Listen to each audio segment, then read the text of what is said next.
ஜெபம் செய்வோம்.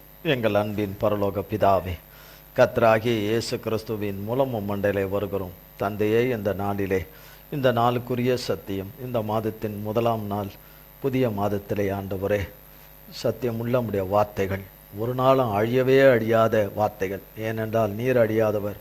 உம்மிடத்திலிருந்து வருகிற வார்த்தைகளும் வசனங்களும் வாக்குத்தத்தங்களும் ஒரு நாளும் அழிந்து போவதில்லை. அழியாத மன்னாவாகிய வார்த்தையை எங்களுக்கு தந்தையாகிய பரிசுத்த ஆவியானவராகிய தகப்பன் மூலமாய் எங்களுக்கு தந்தருள வேண்டும் என்று கிறிஸ்து இயேசுவின் நாமத்தினாலே உம்முடைய பாதம் பணிந்து மன்றாடுகிறோம். கர்த்தராகிய இயேசு கிறிஸ்துவின் நாமத்தினாலே தந்தையாகிய ஆவியானவரை தகப்பனை பாதம் பணிந்து அழைக்கிறோம்.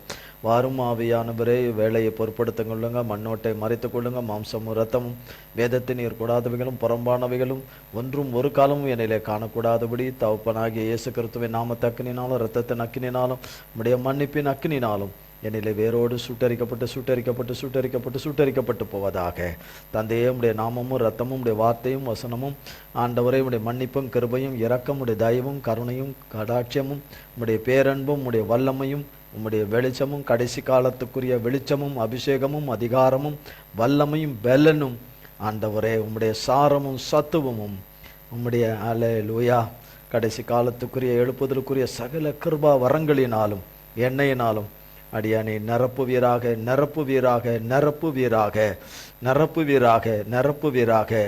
எங்கள் வெளிச்சமும் ஒளியும் ஜோதியுமாயிருக்கிறவரே, நிரப்பி எங்களை ஆண்டு கொள்ளும். ஆராதனையிலே பங்கு பெறுகிறவர்கள், லைவிலே பங்கு பெறுகிற ஒவ்வொருவரையும் நிரப்பி ஆண்டு கொள்ளும், ஆளுகை செய்யும். உம்முடைய பரிசுத்த நாமம் மட்டுமே மகிமைப்படுவதாக. இயேசு கிறிஸ்துவின் மூலம் ஜெபிக்கிறோம் பிதாவே. ஆமென், ஆமென், ஆமென்.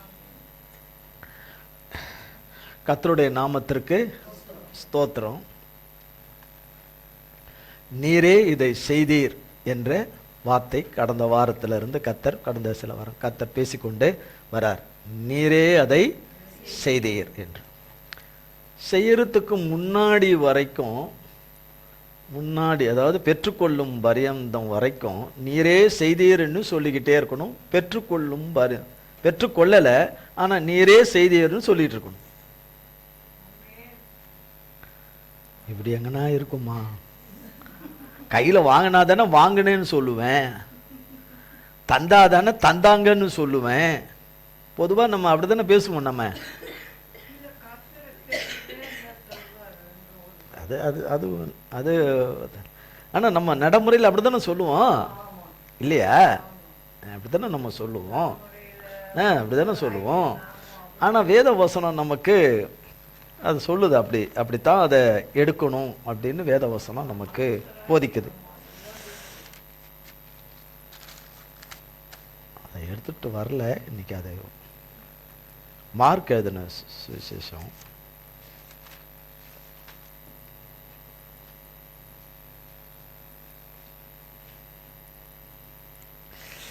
11ஆம் அதிகாரம், பேஜ் 66, மார்க் 66, 11ஆம் அதிகாரம் பாருங்க, 22, 23, 24. இயேசு அவர்களை நோக்கி, தேவனிடத்தில் விசுவாசம் உள்ளவர்களாயிருங்கள். எவனாகிலும் இந்த மலையை பார்த்து நீ பெயர்ந்து சமுத்திரத்திலே தள்ளுண்டு போ என்று சொல்லி தான் சொன்னபடியே நடக்கும் என்று தன் இருதயத்தில் சந்தேகப்படாமல் விசுவாசித்தால் அவன் சொன்னபடியே ஆகும் என்று மெய்யாகவே உங்களுக்கு சொல்லுகிறேன். ஆதலால் நீங்கள் ஜெபம் பண்ணும்போது எவைகளை கேட்டுக்கொள்வீர்களோ அவைகளை பெற்றுக்கொள்வோம் என்று விசுவாசியுங்கள், அப்பொழுது அவைகள் உங்களுக்கு உண்டாகும் என்று சொல்லுகிறேன். பாருங்க, பெற்றுக்கொள்வோம் என்று, அதை பெற்றுக்கொள்வோம் என்று, பெற்றுக்கொண்டோம் என்று விசுவாசிங்க, பெற்றுக்கொண்டோம் என்று விசுவாசிங்க, அப்பதான் அது உண்டாகும்னு, அது உண்டாகும்னு. அப்ப இந்த மலையை பார்த்து பெயர்ந்து சமுத்திரத்திலே தள்ளுண்டு போய் என்று சொன்னால், மலை என்று சொல்லும்போது நிறைய காரியங்கள் இருக்குது. பிரச்சனையும் குறித்து சொல்லப்படுது. நாம் என்ன சந்திக்கிறோமோ அவரவர் விதவிதமாக நிறைய சந்திப்போம். அதில் கடன் பிரச்சனை உள்பட நிறைய சந்திப்போம். மனப்பிரச்சனை, மன உளைச்சல், சரீர பிரச்சனை, மைண்டில் பிரச்சனை, வாழ்க்கையில் குடும்பத்துக்குள்ள பிரச்சனை, ஒருவர் பிரச்சனை, தொழிலில் பிரச்சனை, ஊழியத்தில் படிக்கிறவங்களுக்கு பெரிய பிரச்சனை. எவன்டா அந்த மேக்ஸை கண்டுபிடிச்சான்னு தலைமையில அடிக்கணும், எவன்டா அந்த மேக்ஸை கண்டுபிடிச்சான்னு. நிறைய பேருக்கு அது இன்னைக்கு வரைக்கும் எத்தனையோ நூற்றாண்டுகளாக சொல்கிறாங்க, எவன் இந்த மேக்ஸை கண்டுபிடிச்சா மாட்டினான்னு அவனை தொலைச்சி எடுத்துருவேன்னு, மேக்ஸை கண்டுபிடிச்சவனை. அப்படின்னு. சயின்ஸை கண்டுபிடிச்சவனை பிச்சு எடுத்துடணும்னு சொல்லி, பயாலஜி கண்டுபிடிச்சவனை தனித்தனியாக உரிச்சு எடுத்துடணும், இப்படி சொல்கிறாங்கலாம் இருக்கிறாங்க பசங்க. அப்புறம் எக்ஸாம், அப்புறம் பரீட்சை வேண்டா வச்சான்னு, பரீட்சை வேண்டா வச்சான்னு, இதில் சொல்லிட்டு இப்படி எல்லாம் அவன் இவன் பேசுகிற வார்த்தைகள்லாம் நிறைய இருக்குது. அது ஒரு புறம். அப்போ பெற்றுக்கொள்வோம் என்று விசுவாசிங்க, பெற்றுக்கொள்ளும். அந்த மலையை, மலை இந்த மாதிரி காரியங்கள்லாம் மலை, ஒவ்வொன்றும் மலையாக இருக்குது. இது ஒரு வியாதி மலையாக இருக்குது. டாக்டர் சொல்லும்போது இது நாங்கள் எங்களால் முயற்சி செய்கிறோம், அதுக்கு மேலே ஆண்டவன் சொல்லும் போதே முடிஞ்சு போயிடும். அதுக்கு முன்னாடி ஆண்டவனை கூப்பிட மாட்டாங்க. ஆனால் அவங்க கடைசியாக ஒன்றொன்னா ட்ரை பண்ணி பார்த்துட்டு அவங்க கடைசி கட்டத்தில் வரும்போது சொல்லுவாங்க, இப்படி லாஸ்ட் நேரத்தில் சொல்கிறீங்களே கடவுள் தான். வேற என்னம்மா, எங்கள் சக்திக்கு, எங்கள் படிப்புக்கு, மருத்துவ படிப்புக்கு எங்களால் ஆன மட்டும் நாங்கள் பார்த்துட்டோம்மா, அதுக்கு மேலே ஆண்டவன் தாம்மா, நீங்கள் வணங்குற கடவுள் யார் எங்களுக்கு தெரியாது, வணங்குற கடவுள் தாம்மா அதை செய்யணும் அப்படின்ட்டுருவாங்க. ஒரே வார்த்தையில் முடிச்சிருவாங்க.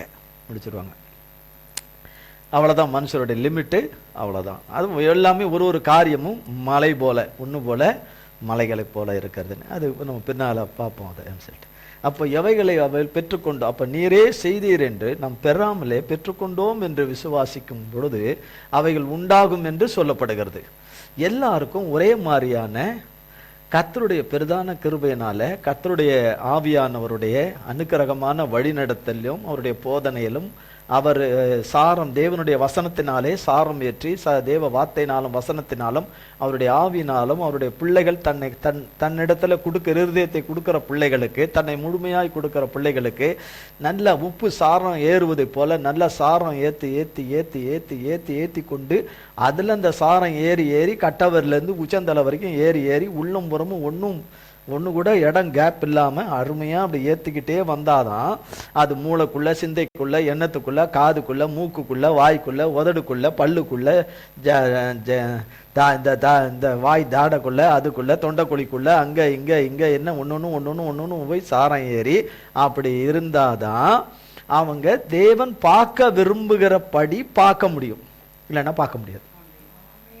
அவங்க தான் தேவன் பார்க்கிற விதத்துல, பரிசுத்தர் பார்க்கிற விதத்துல எப்படி விசுவாசத்தோடு, பரிசுத்த விசுவாச கண்களோடு கூட அவங்க பார்க்க முடியும்.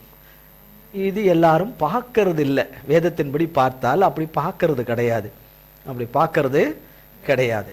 நீரே அது செய்தீர் என்று சொல்லி இருதயத்துல வைத்து தேவனுடைய கிருபையின் மிகுந்த ஒத்தாசைனாலே அதை பிடுங்க வருகிற சாத்தானிடத்துல இருந்து தேவ வசனத்தை சொல்லி, தேவ வார்த்தையை சொல்லி, தேவ நாமத்தை சொல்லி தப்பிச்சு அதை காத்து கொள்கிறவங்க கொஞ்சம் பேர் தான். அதை காத்து கொள்கிறவர்கள் இருதயத்திலே காத்து கொள்கிறவர்கள் கொஞ்சம் பேர் தான். செங்கடலை ரெண்டா பிளக்கிற முன்ன வரைக்கும் எல்லாரும் பார்வனை தான் பார்த்தார்கள். ஆனா மோசே, ஆரோன், மீரியாம், இன்னும் கூட கொஞ்சம் பேர் அவங்களோட இருந்து ஒரு குரூப் இருந்தாங்க, நிறைய பேர். ஏன்னா 30 லட்சம் ஜனத்துல அவங்க குடும்பத்தை, விசுவாச குடும்பத்தாருன்னு மோசையோட சேர்ந்த ஒரு செட் இருந்தாங்க. அது எவ்வளோ நம்பர்லாம் நமக்கு தெரியாது அது. ஆனா இருந்தாங்க. அவங்க எல்லாம் வெறும் மோசை மட்டும் இல்லை, இருந்தாங்க கூட, அவர் கூட இருந்தாங்க. நிறைய ஆண்கள், ஸ்திரீகள், தேவ பிள்ளைகள் எல்லாம் இருந்தாங்க. அவங்கெல்லாம் இவ்வளோ தூரம் 10 அற்புதங்களை செய்து, 10 அற்புதங்களை அற்புதங்களை கத்த பிரம்மாண்டமான காரியங்களை எல்லாம் எகிப்தில் செய்து விடுவித்து கொண்டு வந்து பிறகு பொன்னோடும் பொருளோடும் கொண்டு வருவேன்னு சொன்ன அவருடைய நல்வார்த்தைகளை அவர் சொன்ன நாளிலே, சொன்ன வருஷத்திலே, நாளிலே, நேரத்திலே விடுவித்து கொண்டு வந்து பிதாக்களுக்கு சொன்ன வார்த்தையை, வாக்கு தத்தத்தை நிறைவேற்றினார். கர்த்தர் வார்த்தையில உண்மை உள்ளவர், பராக்கிரமம் உள்ள தேவன், பெரிய தேவன், நம்முடைய தேவன் பெரிய தேவன், அவரை போல ஒரு பெரிய தேவன் வேற யாருமே கிடையாது என்பதை எல்லாம் கண்டு எல்லாமே தான் அந்த எகிப்தை விட்டு வெளியில வர்றாங்க. எல்லாம் வரும்போதே கலப்படம் நிறைய உள்ள வந்துடுது. கலப்படங்கள், எகிப்தில் இருந்தவங்க அவங்களும் நாங்கள் உங்களோட கூட வரேன்னு அது ஒரு கும்பல். அப்புறம் இஸ்ரவேல் ஜனத்துக்குள்ளேயே ரொம்ப வருஷமா ஊறி அந்த கல்ச்சரிலே ஊறி வளர்ந்து அதனுடைய சாரம் ஏறி அதனுடைய பார்வைகளை உடையவங்க நிறைய பேர். அவங்க தான் பார்வோன் பட வருது நம்ம செங்கடல் முன்னாடி நின்றுகிட்டோமே, தப்பிக்க வழி இல்லையா, அது தேவன் தான் அப்படி நடத்தி கொண்டு வர்றார். அப்படி நிற்க வச்சு ஒரு இது அற்புதம் செய்யணும், பிள்ளைகளுக்கு சர்வ வல்லம் உள்ள தேவன் மகிமைப்படணும், பார்வோன்னு அவன் இராணுவங்களால் மகிமைப்படணும்னு மோசே இடத்துல சொல்லி இப்படி வருவான், நான் தான் வர வைப்பேன், அவன் இருதயத்தை கடினப்படுத்தி அவனுக்கு இந்த எண்ணத்தை கொடுத்து அவனை வர வைப்பேன், பயப்படாத வர வைப்பேன், நான் சொல்கிறபடி நீ செய், கோலை அற்புதத்தின் கோலை எடுத்து செங்கடலில் வை, அது மேலே வை, செங்கடலில் வச்சு பிளந்துரு, கர்த்தருடைய நாமத்தினால அதை பிளந்துருன்னு. அவர் சொன்னதுபடி கோலை தான் அது மேலே போட போறாரு. ஆனால் செய்கிற அற்புதத்தை செய்கிறவர் யாரு? வல்லமையின் தேவன், சர்வ வல்லம் உள்ள தேவன், கர்த்தர் தான்.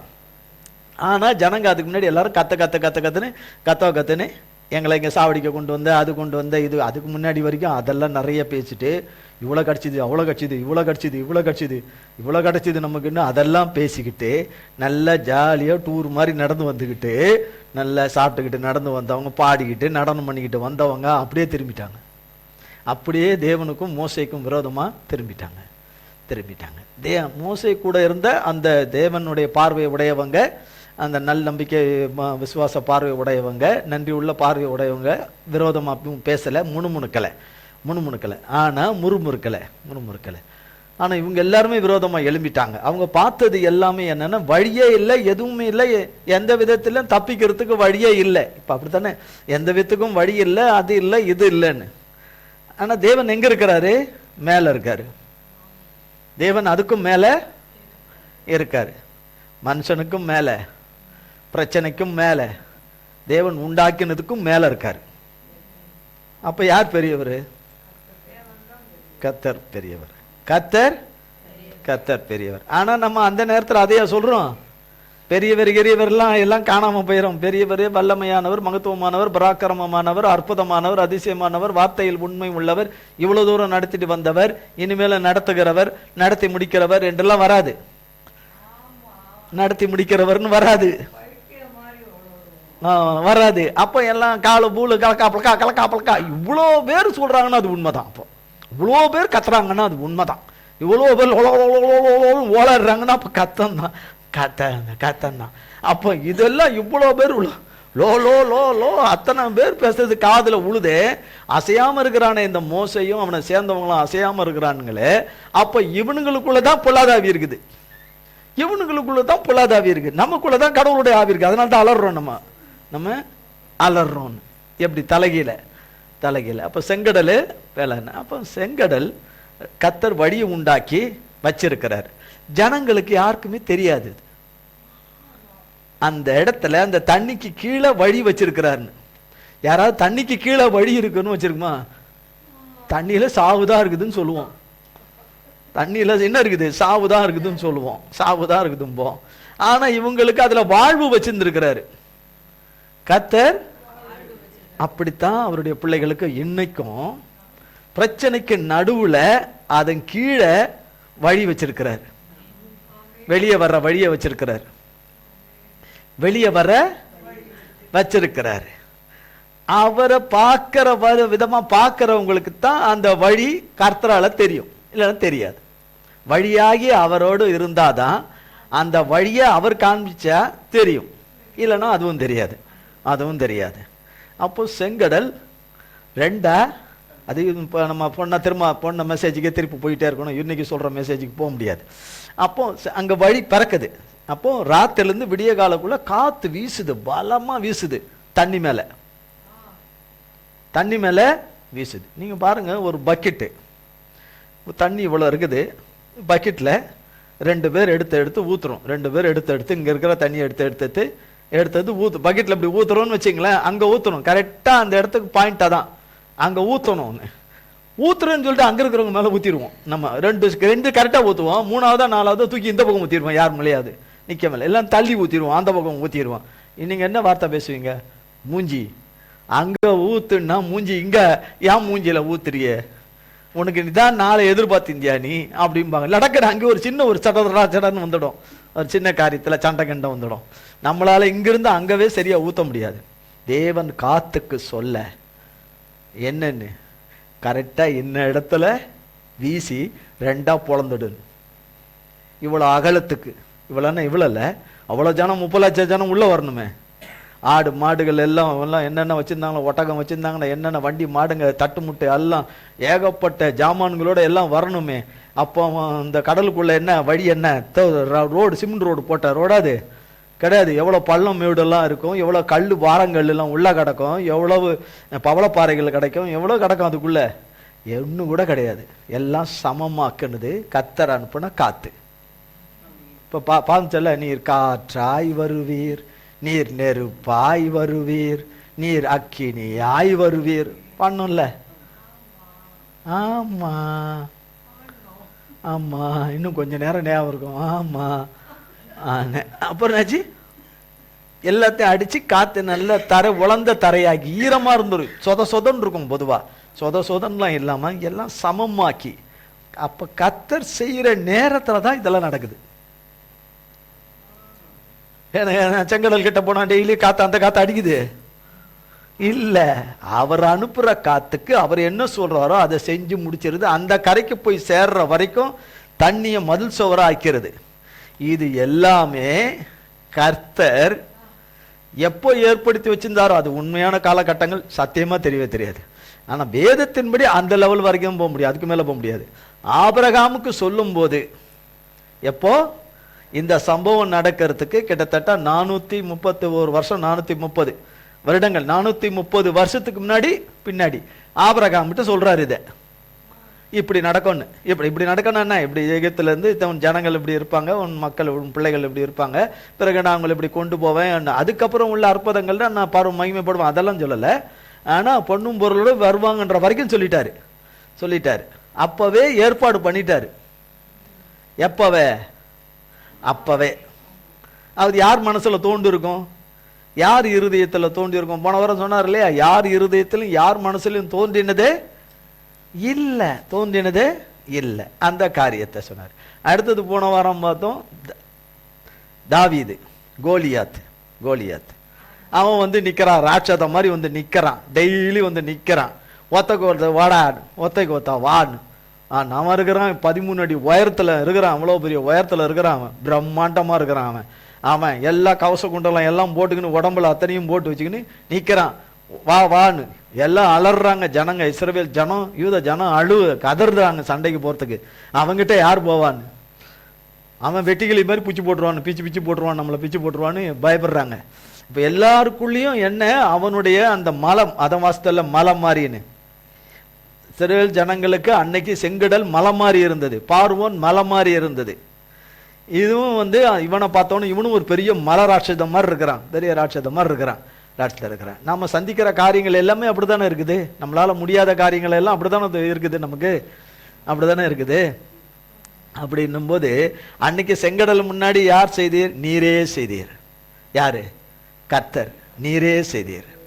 தாவீது கோலியாத்து சண்டையில வெற்றியை ஜெயத்தை கொடுத்தது கர்த்தராகிய தேவன், நீரே செய்தீர். அப்போ அங்க தாவீது என்கிற ஒரு வாலிபனை, ஒரு இளம் வாலிபனை அந்த இடத்துக்கு கர்த்தர் கூட்டிட்டு வருவார்னு யாருக்குமே தெரியாது. அந்த வழி, அந்த செயல், அந்த கிரியை யாருக்குமே தெரியாது. தாவீதுக்கே தெரியாது கர்த்தர் எதுக்கு இங்க கூட்டிட்டு வர்றாருன்னு. அந்த சம்பவம் நடக்கிற இடத்துக்கு அப்பா அனுப்பி விடுறாரு ஒரு பக்கம், அது அந்த மாதிரியான அது அந்த கர்த்தர் துவக்கிற காரியம். ஆனா வந்து நடக்கிறதோ வேற. தாவீதுக்கே அப்பதான் தெரியுது என்ன இங்க நடக்குதுன்னு. இன்னும் ஊரே அலறுது, நாடே அலறுது, உனக்கு தெரியாதான்னு. அவன் யாரோட இருந்தான்? தேவனோடு கூட சஞ்சரித்துட்டு இருந்தான். தாவீது தேவனோட கூட சஞ்சரிச்சுட்டு இருந்தான். அதுக்கு முன்னாடியே கர்த்தர் அவனுக்கு ட்ரைனிங் கொடுத்துட்டாரு. என்னன்னு, ஒரு பெரிய கரடி, சிங்கம் இதெல்லாம் அடிச்சு அதை டாட்டாரா கீச்சு போடுறது வாய. நம்ம யோசித்து பாருங்க, நம்மளால ஒரு பர்பி பேப்பரையே பிக்க முடியல. அவன் சிங்கம் வாயை கிழிக்கணும்னா நம்மளால சிங்கம் மாதிரி ஒரு தர்ம கொள்ள செஞ்சதையே நம்மளால என்ன பண்ண முடியாது, பிக்க முடியாது, கஷ்டப்படுவோம். சொல்லுவோம் அது கர்த்தர் கொடுத்த வல்லமையில நம்ம நடந்து வரத்துக்கு என்ன பாடுபடுறோம், நடந்து வரத்துக்கு போது அது நமக்கு எப்படி இருக்குது நமக்கு அண்ணே. அப்போ நம்ம சொல்றோம்ல, அது செயல்ல காட்டணும், செயல்ல விசுவாசத்துல அதை காட்டணும், அது விசுவாசத்தினுடைய கிரியையை வெளிப்படுத்தணும். அப்போ இந்த அனுபவங்கள்லாம் தாவீதுக்கு கர்த்தர் கொடுத்தத சவுலும் சவுலுடைய இராணுவ வீரர்களுக்கும் சேவகர்களுக்கும் அந்த இஸ்ரவேல் மக்களுக்கும் அந்த சேனைகளுக்கும் யாருக்குமே தெரியாது. கர்த்தரை தவிர யாருக்குமே தெரியாது தாவீதுக்கு இவ்வளவு பெரிய அனுபவங்களை அந்த ட்ரைனிங் எல்லாம் கொடுத்துருக்கிறாருன்னு, இந்த மலையை எதிர்க்கிற அந்த இதை அவனுக்கு கொடுத்துருக்கிறாருன்னு. அவன் அதே பார்த்ததுனால அந்த பார்வை, அதான் தேவனோடு இருந்ததுனால, தேவனோடு சந்தரிச்சதுனால, தேவனுடைய பேரை சொல்றதுனால அல்ல, பைபிள் படிச்சதுனால அல்ல, ஜபம் பண்றதுனால அல்ல, நான் ஒருவேளை உபவாசித்தேன்றதுனால அல்ல, தேவனுடைய வார்த்தையும் வசனமும் தேவனுடைய பிரசன்னத்திலையும் தேவனோடு சாரம் ஏறி ஏறி ஏறி இருக்கிறவர்கள் தான் தேவனுடைய தேவன் பார்க்கணும்னு விசுவாச பார்வையை எப்படி பார்க்கணும்னு வச்சிருக்கிறாரோ அப்படி பரிசுத்த விசுவாச பார்வையை பார்க்கிறவங்களுக்கு மட்டும்தான் இந்த மலை பெயர்ந்து கடல்ல போய் விழுந்துரும்னு, இந்த பிரச்சனை கடல்ல கர்த்தரால போய் விழுந்துரும்னு. காலையில சொன்னார்ல வராது உங்களுக்கு லேஸ்லன்னு, என்ன வராதுன்னாரு? ஆமீன், வராது. ஏன்னா நான் பரலோகத்துக்கு போனாதானே, பரலோகத்துக்கு போனாதானே எனக்கு ஸ்தோத்திரம் பண்ணணும், ஆடணும், பாடணும். ஆமேன். போலன்னா நான் பாட்டு இங்கேயே கீழே அருமையா படுத்துட்டு கிடப்பேன் மண்ணுக்குள்ள, அருமையா மண்ணுக்குள்ள நான் பாட்டு படுத்து கிடப்பேன், யுகமா படுத்து கிடப்பேன், மண்ணுக்குள்ளே படுத்து கிடப்பேன். எல்லாரும் அவங்களையும் தான் எடுப்பாரு, கடைசியில அவங்களையும் எழுப்பி நியாயம் தீர்த்து கொண்டு போய் அக்கினி கடல்ல கொண்டு போய் தள்ளிடுவாரு. அதுலயும் தப்பிச்சு போக முடியாது, தள்ளிடுவாரு அப்படின்னு. முதலாம் உயிர்த்ததில் பங்குள்ளவர்கள் தான் பாக்கியவான்கள், மற்ற வேறெல்லாம் கொண்டு போய் நியாய தீர்ப்புல எப்படி அமைதோ அதுக்கு தக்கபடி கொண்டு போய் போட்டுருவாரு. அப்போ பாருங்க, இது சும்மா இல்லை, இது நடக்க போகுது, இது சும்மா இல்லை. அப்போ அங்க தாவீது அந்த பார்வையை பார்க்கறாரு. அந்த அவனை பார்த்து அவங்க சொல்றாங்க, இவன் இந்த மாதிரி இவங்கிட்ட மாட்டினா எல்லாரும் அடிமையாகணும், இவன் கொண்டு போட்டா அந்த ஜனங்கள் எல்லாம் பெலிஸ்திய ஜனங்கள் எல்லாம் இங்க அடிமையாயிருவாங்க அப்படின்னு. இவன் ஒண்ணுமே இல்லை, இவன் இந்த நான் ஒரு கரடியை கொண்டனே, ஒரு இது பண்ணனே, அந்த மாதிரி ஒரு மிருகம் மாதிரி இவன் அப்படின்னு தாவீது பார்வையில வருது. அப்ப அவ்வளவு ஜனத்துக்கும் ராஜாவும் சவுலும் அவன் சேனைகளும் தாவீதோடு கூட பிறந்தவனுங்களும் பராக்கிரமசாலிங்க தான், அந்த ராணுவ யுத்த வீரர்கள் தான். யார் பார்வை? அப்ப அந்த ஒருத்தம் பார்வை மட்டும்தான் தேவனோடு பார்க்கிற பார்வை இருந்தது. இப்ப அவங்களுக்கு தாவீதுடைய தேவன் தான் அவங்க தேவனும். அப்ப ஏன் அவங்களுக்கு அந்த பார்வை இல்லை? கர்த்தர் கொடுக்கலையா? கர்த்தர் யாரையாவது வர வேணான்னு சொல்லியிருக்கிறார், நான் தாவீதுக்கு மட்டும் தான் அப்படி தருவேன், உங்களுக்கு எல்லாம் தரமாட்டேன் அந்த பார்வையெல்லான்னு. எல்லாருக்கும் இலவசம், அவர்கிட்ட வர்ற எல்லாருக்கும். ஏன் வாங்கல? அந்த பார்வை இன்னைக்கு வச்சிருக்கிறது, இன்னைக்கு அதை விட அதிகமா வச்சிருக்கிறார். கடைசி கால எழுப்புதல்ல அதிகமா வச்சிருக்கிறாரு. அதை சொல்றது கிடையாது. கடைசி கால எழுப்புதலுக்குன்னு விசேஷித்த விதமா அது அதனுடைய லெவல வேற, அவரால யாரால? அவரால அது வேற லெவல்ல வச்சிருக்கிறாரு. அது மனுஷனுடைய கற்பனை சக்திக்கு எட்டாத லெவல்ல வச்சிருக்கிறாரு கர்த்தர். ஆவிக்குரிய ரீதியில வச்சிருக்கிறார், அவ்வளவு பெரிய எதை வச்சிருக்கிறாரு. அதுக்கு உரியவங்க அந்த பார்வையை அவரிடத்துல பார்த்து பார்த்து அவர்கிட்ட இருந்து அடைய வேண்டிய நேரத்துல அவரால் அடைஞ்சு கொள்வாங்கன்னு நம்புறேன், அடைஞ்சு கொள்வாங்க. அப்போ அவன் பார்த்ததுனால சொன்ன இவன் ஒண்ணுமே கிடையாதுன்னு கடைசியில் கூழாங்கல் வச்சு அந்த பிரச்சனையை முடிச்சார். கர்த்தருடைய நாமம், சேனைகளின் இராணுவங்களின் தேவனாகிய கர்த்தருடைய நாமம் தாவீதினுடைய விட்ட அந்த உண்டிகோல்ல விட்டு அந்த கல், ஒரே கல் அவன் நெத்தியில இங்க வந்து அங்க வெளியே வந்துச்சு. நம்ம தண்ணி பானை இருக்குல்ல, வீட்டில் ஒரு பெரிய எப்பர் இருக்குது, இவர்கள் சிலெல்லாம் சப்பி போட்டிருக்கான் அந்த காலத்துல குண்டா, அந்த மாதிரி இருக்கும் அவன் தலை. இப்போ ஒரு 5-10 பேர் சேர்ந்தா அவன் தலையை ஒன்னாக்கனா ஒரு தலையா இருந்தா எப்படி இருக்கும்? அந்த மாதிரி தலை. அவன் பின்ன அவ்வளவு உயரமா இருக்கிறவனுக்கு தலை வந்துட்டு இவ்வளோண்டா இருக்கும். அவன் தலை அவ்வளவு பிரம்மாண்டமான தலை. அப்பன்னா இந்த இடம் எவ்வளவு அகலம் இருக்கும். அப்ப இது உள்ள பூந்து இது வழியா வெளியே வரணும்னு அந்த ஏக்கா படிச்சு சுட்டான். அதை காட்டிலும் 1000 மடங்கு வல்லமையா போச்சு கர்த்தருடைய நாமத்தின் வல்லமை. அவன் கர்த்தர் பேரில் வச்சிருந்த நம்பிக்கை, அந்த பார்வை.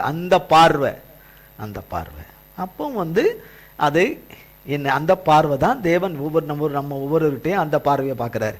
இந்த பிரச்சனையை நிச்சயமா கர்த்தர் முடிச்சிருவாரு.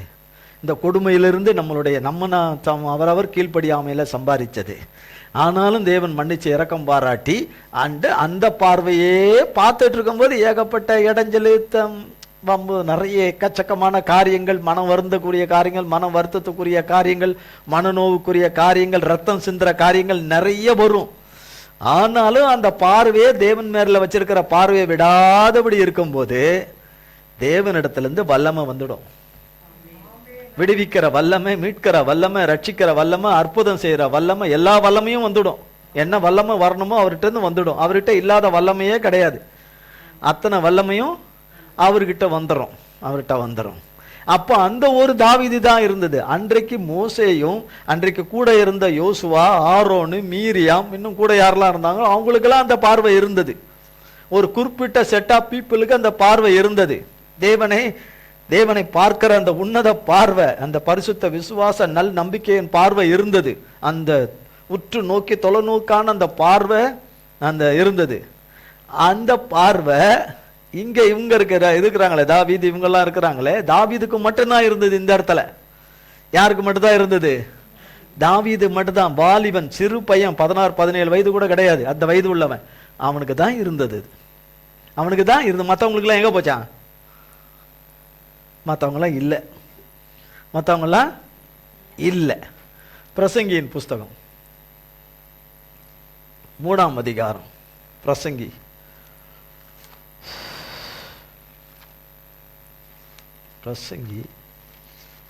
3ஆம் அதிகாரம், பேஜ் 793, 793, 793, 11ஆம் வசனம். அவர் சகலத்தையும் அதினதின் காலத்திலே நேர்த்தியாக செய்திருக்கிறார், உலகத்தையும் அவர்கள் உள்ளத்திலே வைத்திருக்கிறார். ஆதலால் தேவன் ஆதி முதல் அந்த மட்டும் செய்து வரும் கிரியையை மனுஷன் கண்டுபிடியான். எழுதி வச்சிட்டாரா? எழுதி வச்சிருக்கிறாரா? என்னன்னு எழுதி வச்சிருக்கிறாரு? அதெல்லாம் நம்ம நல்லா சொல்லுவோம், அப்பப்போ நிறைய தடவை சொல்லியிருப்போம், அதெல்லாம் சொல்லியிருப்போம். பார்க்குற விதத்தில் வரும்போது இருக்காதே, பார்க்கறது இருக்காதே. இதுல எடுத்துக்கொள்ள வேண்டியது, நேர்த்தியாய் செய்திருக்கிறார். என்னன்னு எப்படி செய்திருக்கிறாரு? நீரே அதை செய்தீர். எப்படி செய்திருக்கிறீர்? நேர்த்தியாய் செய்திருக்கிறீர்.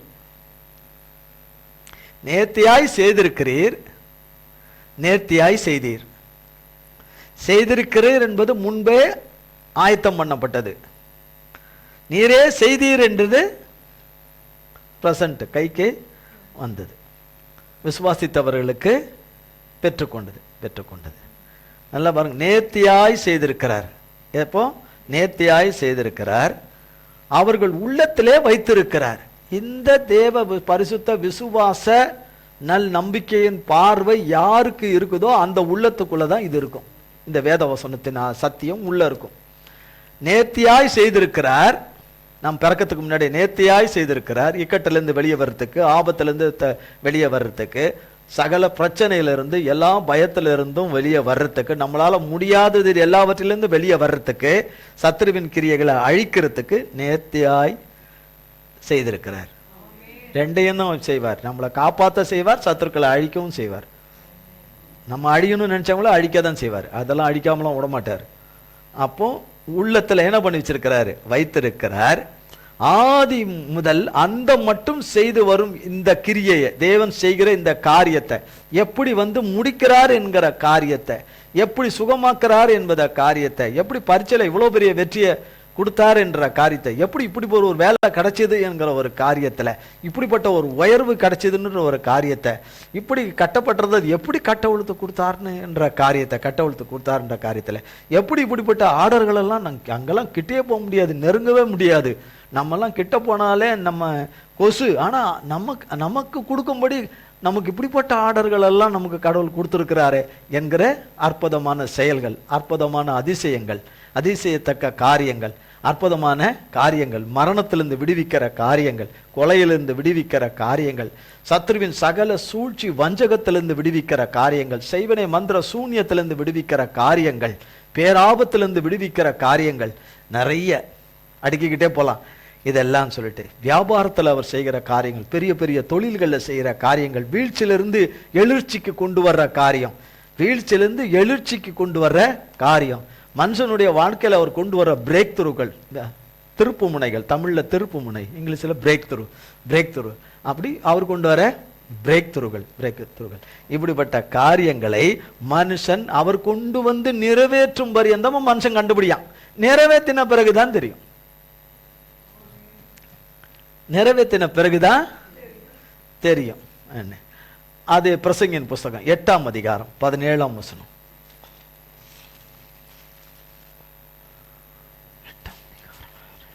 தேவன் செய்யும் சகல கிரியைகளையும் நான் கவனித்து பார்த்து, சூரியனுக்கு கீழே செய்யப்படும் கிரியையை மனுஷன் கண்டுபிடிக்க கூடாதென்று கண்டேன்.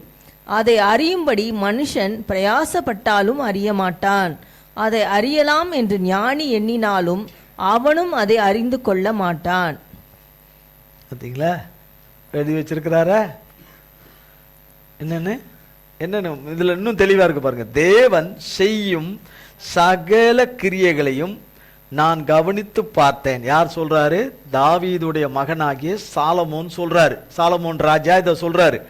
தேவன் செய்யும் சகல கிரியைகளையும் நான் கவனித்து பார்த்து, சூரியனுக்கு கீழே செய்யப்படும் கிரியையை மனுஷன் கண்டுபிடிக்க கூடாதது என்று கண்டேன். கண்டுபிடிக்க கூடாதுன்னா கண்டுபிடிக்கவே முடியாது, கண்டேன். அதை அறியும்படி மனுஷன் எவ்வளவுதான் பிரயாசப்படுறாங்க இல்லையா?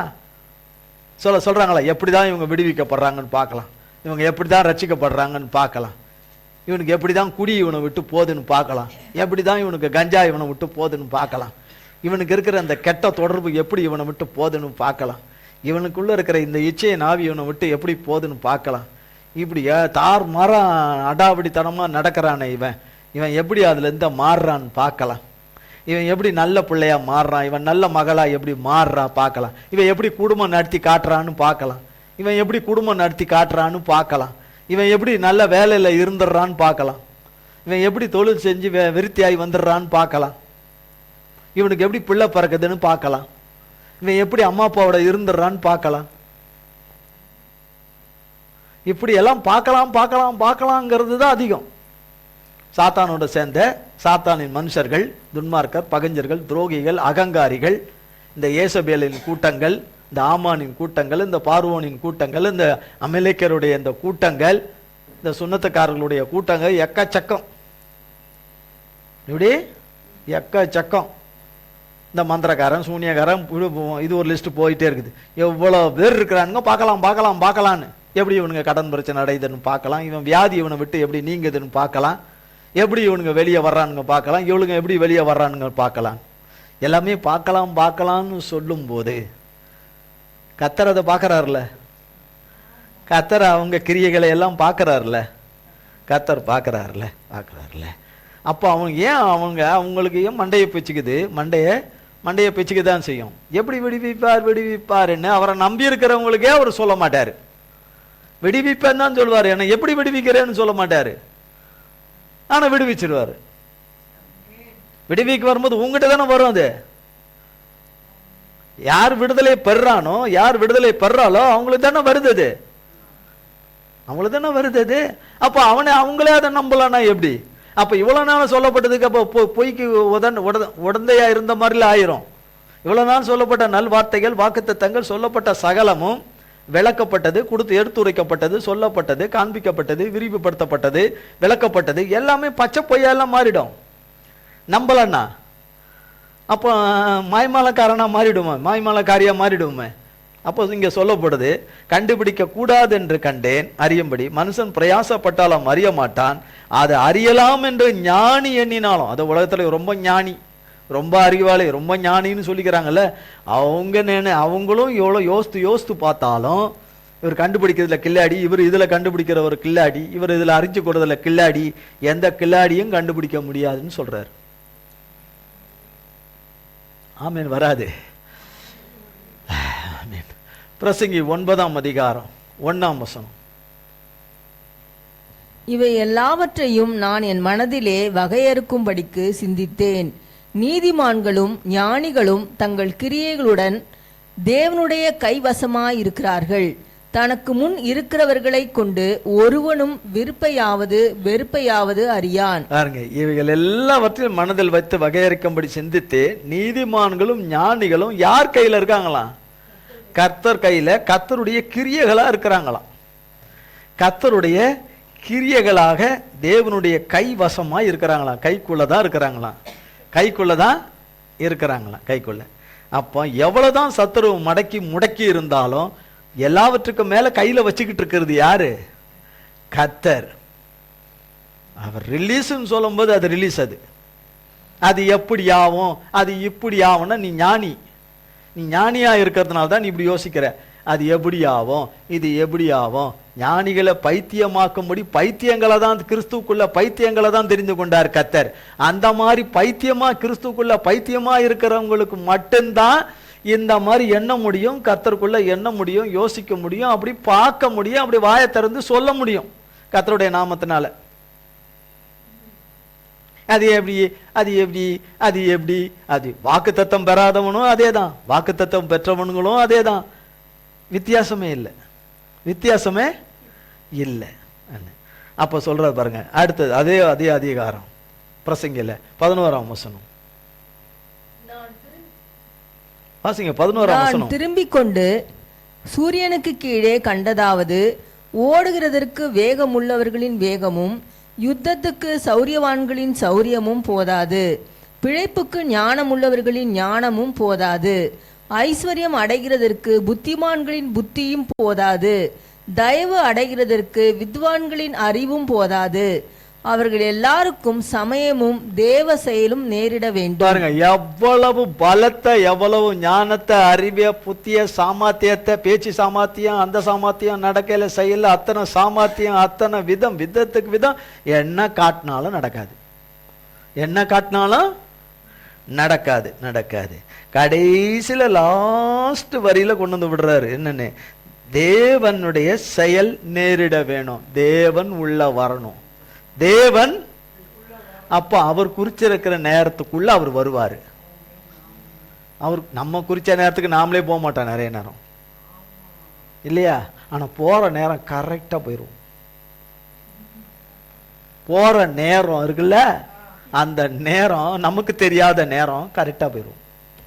எங்க மண்டைய போடுறது, அங்க கத்தரிட்ட போறதெல்லாம் நம்ம சொல்லிக்கலாம், அங்க அவர் சொல்லணும் கத்தரிட்ட போறோம்னு. இப்ப இருக்கிற நிலைமைக்கு நிச்சயமா கிடையாது, பரலோகத்துக்கெல்லாம் போக முடியாது. இப்ப இருக்கிற மனதுக்கு, எண்ணத்துக்கு, விசுவாசத்துக்கு, நம்பிக்கைக்கு, தேவனுக்கு நடக்கிற காரியத்துக்கு அங்கெல்லாம் ஆயத்தமே கிடையாது, போவே முடியாது, போவே முடியாது. ஆயத்தமாயிட்டா போயிடலாம், அவர் பார்த்து ஆயத்தமாயிட்டோம்னா போயிடலாம். எல்லாரும் ரெடியா தான் இருப்போம், எல்லாருமே சேர்த்துக்கிறேன்னு சொன்னாரு. எல்லாரும் வர விருப்பம் தான், ஆனா எப்படி இருக்கணும்னு வச்சிருக்கிறார் மணவாளன் மணவாட்டி இல்லையா? 3 நாளா குளிக்காம இருக்கிறத குடுன்னு ஓடி வந்து கல்யாண மேடையில உட்கார வைப்பாங்க. இருக்கிற அப்படியே அந்த நைட்டியோட கொண்டு கல்யாணத்துக்கு வர்றவங்களே குளிச்சு எடுத்துட்டு, பல்ல விளக்கிட்டு, குளிச்சு எடுத்துட்டு, நல்லா ஜம்முன்னு சென்டெல்லாம் அடிச்சு, அடிக்கிறவங்க அடிக்காதவங்க சென்ட் அடிச்சு, நல்ல ஒரு நேர்த்தியான ஒரு ட்ரெஸ்ஸை கொடுத்துக்கிட்டு தான் எல்லாரும் வருவாங்க. இப்போ மணமேடையில வர மணமகளுக்கு அதுக்கு ஒரு ஆயத்தெல்லாம் இருக்குல்ல, அது இந்த காலகட்டத்தில் அது வேற விதத்துல இருக்குது, வேற விதத்துல இருக்கு. பரிசுத்தருடைய ஆயத்தங்கள் அது மனுஷனால ஒப்பிட முடியாத மகா பரிசுத்தமான நற்கந்தம். அது சுகந்த வாசனை, அது அந்த ஆயத்தம். அதுக்கு தகுதியில்லாத நம்மை அவர் தெரிந்து கொண்டு, நம்மை முன்குறித்து, நமது பேர்ல கிருபை பாராட்டி, ரத்தம் சிந்தி, மன்னித்து, ஜீவனை தந்து, இவ்வளோ பெரிய விலை கரைத்த சிலுவையில செலுத்தி, தகப்பன் செலுத்தி, சிலுவையில எல்லாவற்றையும் நமக்கு நாம பறி கொடுத்த அத்தனையவற்றையும் எல்லாவற்றையும் மீட்டு எடுத்து கொண்டு வந்து கொடுத்த தகப்பன் அவருக்கு மனவாட்டியா ஆகணும்னா சும்மாவா? பூமியில இருக்கிற நாத்தத்தோட சேர்றது வேற, மகா பரிசுத்தோடு நாத்தமா இருக்கிறவன் நாத்தம் இல்லாம பரிசுத்த வாசனையோடு போய் சேரணும்னா பரிசுத்தருடைய கிருபையால தான், கிருபையின் கிரியைகளால தான், அவருடைய விலையேற பெற்ற ரத்தத்தினால தான் அது ஆகும், இல்லைன்னா ஆகாது, இல்லைன்னா ஆகாது. அப்போ தேவனுடைய நேரம், தேவனுடைய செயல், தேவனுடைய நேரமும் செயலும் நேரிடணும், அது நேரிடணும். அதே பிரசங்கியின் புஸ்தகம் 11ஆம் அதிகாரம் 5ஆம் வசனம். ஆவியின் வழி இன்னதென்றும் கர்ப்பவதியின் வயிற்றில் எலும்புகள் உருவாகும் விதம் இன்னதென்றும் நீ அறியாதிருக்கிறது போலவே எல்லாவற்றையும் செய்கிற தேவனுடைய செயல்களையும் நீ அறியாய். பார்த்தீங்களா? எல்லாவற்றையும், ஒன்று இல்லை, எல்லாவற்றையும் தேவனை நம்பி வாழ்கிறவர் பிள்ளைகளுடைய வாழ்க்கையில அவர் செய்கிற அவருடைய செயலை நீ அறியாய். அவர் என்ன செய்யறாரு உங்களுக்கு தெரியாதா? அவர் என்ன செய்யறாரு தெரியாது, வேதவசனம் சொல்லுது. அவரையே அன்றி யாருக்கும் தெரியாது, தெரிய வேண்டிய நேரத்தில் தெரியும். ஆவியின் வழி என்னதென்றும் ஆவியின் வழி இப்போ இங்கே எத்தனையோ ஆவி போயிட்டு தான் இருக்கும், உங்களுக்கு தெரியாது. நீங்கள் போயின்னு இருப்பீங்க, அது முன்னாடியே தான் போயின்னு இருப்பீங்க, அது உங்களை தாண்டி அந்த பக்கம் போயின்னு தான் இருக்கும். ஏன் உங்களை பாஸ் பண்ணி உங்கள் மேலேயே பாஸ் பண்ணி அந்த பக்கமாக கடந்து போயிட்டு தான் இருக்கும், உங்களுக்கு தெரியாது. என்னது தெரியாது. அந்த நேரம் பார்த்து நீங்கள் ஏதாவது ஏடா கூடமா பேசுனீங்கன்னா பலாரும் சத்தம் கேட்கும், அவ்வளோதான் கீழே கிடப்போம். அப்போதான் அடிச்சிச்சு பேய், கொல்லிவாய் பேய் அடிச்சிச்சு, அது அடிச்சிச்சு, காத்து கருப்பு அடிச்சிருச்சு, இது அடிச்சிருச்சு. அதுக்கு கூட என்னன்னு பேர் வச்சிருக்கிறாங்க, காத்து கருப்பு. அதுக்கு சிகப்புன்னு பேர் வைக்கல, அதுக்கு வெள்ளைன்னு பேர் வைக்கல, நல்ல வேலை. அதுக்கு காத்து கருப்புன்னு அருமையா வச்சிருக்கிறாங்க, அந்த காலத்துல பெரியவங்க வச்சிருக்கிறாங்க, காத்து கருப்பு. விடிய காலம் போனாங்களாங்க, காலை கடனுக்கு போனாங்க, பட்டான்னு உழுந்துட்டான், பொட்டுன்னு போச்சு. அவன் அடிச்சிச்சு பொழுது, மரத்துல இருந்தது பொழுது அடிச்சிச்சு போல இருக்குன்னு. இது மரத்துல அங்க முனீஸ்வரம் தொங்கிட்டு இருந்தான் போல இருக்கு, பொட்டுன்னு அடிச்சிட்டான் போல இருக்குன்னு.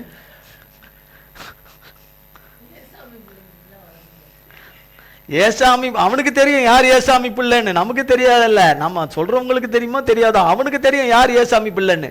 ஏசாமி பிள்ளையா இருந்தா கிட்ட வர முடியாது. ஏசாமி பேரை சொல்லிக்கிட்டு இது சொல்லிக்கிட்டு வேற விதமா இருக்கிறவங்களா இருந்தா அவன் சொல்லவே தேவையில்லை. அவன் தலைகீழ தொங்கிட்டு இருப்பான், இவங்க அங்கதான் போய் அவன் மூஞ்சிலே போய் முட்டுவாங்க, தெரியாது இவங்களுக்கு.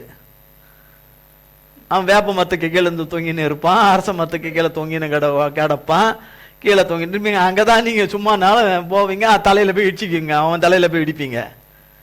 என்ன இது ஒரு மாதிரியா இருக்குதுன்னு அங்க போய் வாயை திறந்தீங்கன்னா கீழ்ச்சி அனுப்பிடுவான்.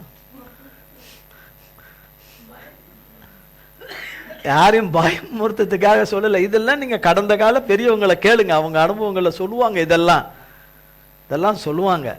அண்ணே ஊர் எல்லைகளில் போனா மண்ணை அள்ளி தூவி தூவி வீசும், விசு விசு விசுன்னு வீசும், மண்ணை காத்து வீசு வீசுன்னு வீசும். இதெல்லாம் அசுத்த ஆவிகளுடைய சேட்டைகள், பொல்லாத ஆவிகளுடைய சேட்டைகள். அதெல்லாம் ஆவியின் வழி என்னதென்றும் கர்ப்பவதியின் வயிற்றில் எலும்புகள் உருவாகிற விதம் என்னதென்றும் அறியாதது போல. அறியாது இருக்கிறோம், ஆனா குழந்தை எல்லாம் எலும்பு, எல்லாம் சதை, கண்ணு, பார்வை, வாய் எல்லாம் உருவாய் எல்லாம் வெளியே வரும்போது பார்த்துடுறோம்ல. அது வரும்போது தானே. இப்போ எல்லா மிஷின் இருக்கு, அது இருக்கு, எந்த அளவுக்கு மிஷின்ல அதிகமா பார்க்குறோமோ அவ்வளோக்கு அவ்வளோ நல்லதில்லை. எவ்வளோக்கு எவ்வளோ அதிகமா ஸ்கேன் எடுக்கிறோமோ அவ்வளோக்கு அவ்வளோ நல்லது. ஸ்கேன் எடுக்கிறது ஒரு விதத்தில் நல்லது, அதிகமா எடுக்கிறது ஆபத்து. என்ன கேட்டு பாருங்க, ஆபத்து ஆபத்து. அப்போ தேவனுடைய செயலையும் நீ அறியாய். கடைசியா 111 சங்கீதம்.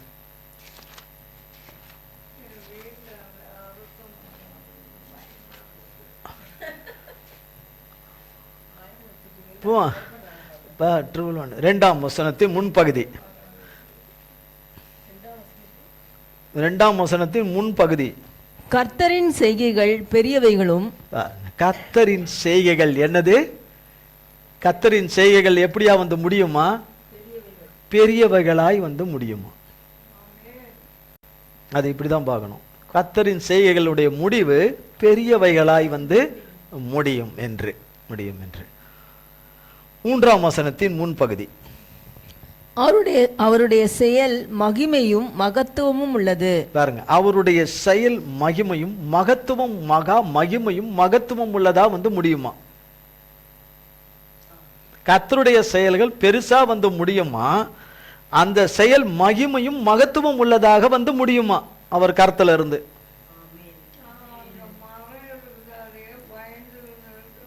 நீங்க மரத்திலேயே தொங்கின்னு இருக்கிறதையே பத்தி நினைச்சிருந்தா அதுதான் சொன்னாரு. பாத்தீங்களா? இப்போ ஒரு இது சொன்ன உடனே நீங்க என்ன நினைக்கிறீங்க? சொன்ன உடனே எங்க கூட்டு போயிட்டான் அவன்? எங்க கூட்டு போயிட்டான்? ஐயோ, இது சொல்லாம இருந்தா இவங்க பயப்படாம இருப்பாங்களேன்னு சொல்றவங்க தான் ஞானி. அவங்க தான் ஞானி. அவங்க தான் யாரு? அவங்கள தெரிந்து கொள்ளல. ஞானியை யார் செய்யல? கர்த்தர். தெரியுங்களா? உலகத்துல பைத்தியம் உள்ளவைகள், கிறிஸ்துவுக்குள்ள பைத்தியமா இருக்கிறவர்களை தான் கர்த்தர் தெரிந்து கொண்டார். கர்த்தர் தெரிந்து கொண்டார். ஞானியை பைத்தியமாக்கும்படி பைத்தியங்களை, கிறிஸ்துவுக்கு பைத்தியங்களா இருக்கிற பைத்தியங்களை கர்த்தர் தெரிந்து கொண்டார் என்று. அடுத்தது 4ஆம் வசனத்தின் முன்பகுதி. அவர் தம்முடைய அதிசயமான செய்கைகளை நினைவு கூறும்படி செய்தார். கர்த்தருடைய செயல்கள் பெரியவைகளும் அடுத்தது அவருடைய செயல்கள் மகிமையும் மகத்துவம் உள்ளதும் அதிசயமானதா இருக்கும் அந்த 4.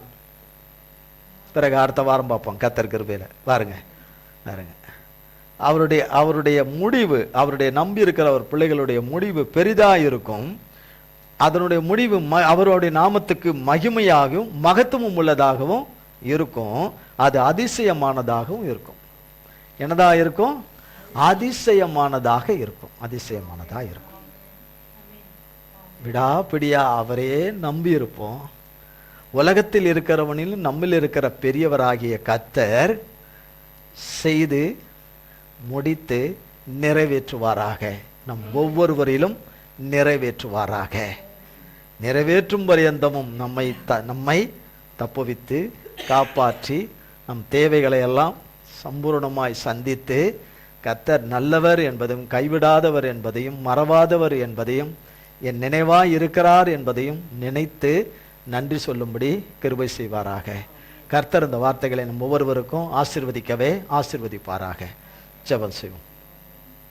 எங்கள் அன்பின் பரலோக பிதாவே, கர்த்தராகிய இயேசு கிறிஸ்துவின் மூலமும் மண்டையிலே வருகிறோம் தந்தையே, இந்த நாளிலும் வேளையிலும் நீர் மகா கிருபையும் தயவாய் ஆண்டவரே எங்களை ஒவ்வொருவரையும் ஆதரித்து அரவணைத்து தைரியப்படுத்தி பலப்படுத்தி ஆண்டவரை நிலை நிற்க செய்து ஆண்டவரே உம்முடைய ஆவியின் பிரசன்னத்தினாலே நிரப்பி உம்முடைய சத்துவத்தை கொடுத்து உம்முடைய வெளிச்சத்தையும் அக்கினியையும் கொடுத்து ஆண்டவரே இந்த நாளின் ஆராதனை உமகன் பார்வையிலே நேர்த்தியாய் செம்மையாய் உம்மாலே உம்முடைய நாமம் மகிமைப்படும்படியாய் நீர் நடத்தி கொடுத்த தயவுக்காய் ஸ்தோத்திரம்.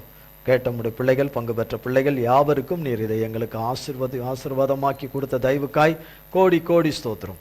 உம்முடைய கல்வாரி ரத்தத்துக்குள்ளே உம்முடைய பிள்ளைகளாகி எங்கள் யாவரையும் உம்முடைய கரத்திலும் உம்முடைய ரத்தத்துக்குள்ளும் உம்முடைய ரத்தத்தின் மறைவுக்குள்ளும் எங்களை ஒப்பு கொடுக்கிறோம். இயேசு கிறிஸ்துவின் மூலம் ஜெபிக்கிறோம் பிதாவே. ஆமேன், ஆமேன், ஆமேன். என் ஆத்துமாவே கர்த்தரை ஸ்தோத்ரி, என் முழு உள்ளமே பரிசுத்த நாமத்தை ஸ்தோத்ரி. என் ஆத்துமாவே கர்த்தரை ஸ்தோத்ரி, கர்த்தர் செய்த சகல உபகாரங்களை மறவாதே. ஆமேன், ஆமேன்.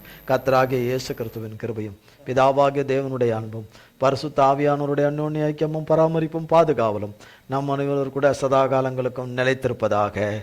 ஆமேன், ஆமேன், ஆமேன். இயேசுவின் ரத்தம் ஜெயம். இயேசுவின் பரிசுத்த நாமத்திற்கே ஸ்தோத்திரம். God plus.